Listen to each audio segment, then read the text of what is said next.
ഒപ്പിൽ പൊലിയുമോ മുന്നണി ഐക്യം? PM ശ്രീയിൽ ഒപ്പുവെച്ച് സംസ്ഥാന സർക്കാർ. നടപടി CPI എതിർപ്പിനെ അവഗണിച്ച്. തടഞ്ഞുവെച്ച SSA ഫണ്ട് ഉടൻ നൽകുമെന്ന് കേന്ദ്രം.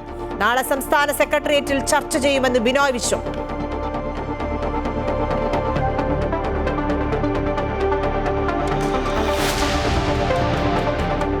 ഓരോരുത്തരായി അകത്താകട്ടെ. ശബരിമല സ്വർണ്ണക്കൊള്ളയിൽ ദേവസ്വം അഡ്മിനിസ്ട്രേറ്റീവ് ഓഫീസറായിരുന്ന മുരാരി ബാബു 14 ദിവസം റിമാൻഡിൽ. റാന്നി കോടതിയിൽ കസ്റ്റഡി അപേക്ഷ നൽകാതെ പോലീസ്. സ്വർണ്ണപ്പാളി ചെമ്പെന്നെഴുതിയത് മുരാരി ബാബു മനഃപൂർവ്വമെന്നും പോറ്റിക്കൊപ്പം ഗൂഢാലോചന നടത്തിയെന്നും റിമാൻഡ് റിപ്പോർട്ട്.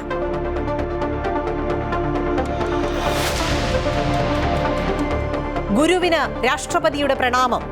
മനുഷ്യമോചനം വിദ്യാഭ്യാസത്തിലൂടെ എന്ന് പഠിപ്പിച്ച ആചാര്യനാണ് ശ്രീനാരായണ ഗുരുവെന്ന് രാഷ്ട്രപതി ദ്രൗപദി മുർമു. വികസിത ഭാരതത്തിന് മുതൽക്കൂട്ടേകാൻ കേരളത്തിലെ വിദ്യാഭ്യാസ സ്ഥാപനങ്ങൾക്ക് കഴിയട്ടെ എന്നും രാഷ്ട്രപതി. KR നാരായണന്റെ പ്രതിമ അനാച്ഛാദന ചടങ്ങിൽ മുഖ്യമന്ത്രിയും പ്രതിപക്ഷ നേതാവും പങ്കെടുക്കാത്തത് വിവാദത്തിൽ.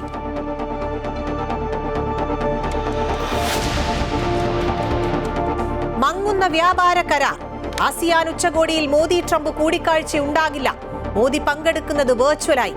റഷ്യയിലെ ഏറ്റവും വലിയ 2 എണ്ണ കമ്പനികൾക്ക് ഉപരോധം ഏർപ്പെടുത്തി അമേരിക്ക.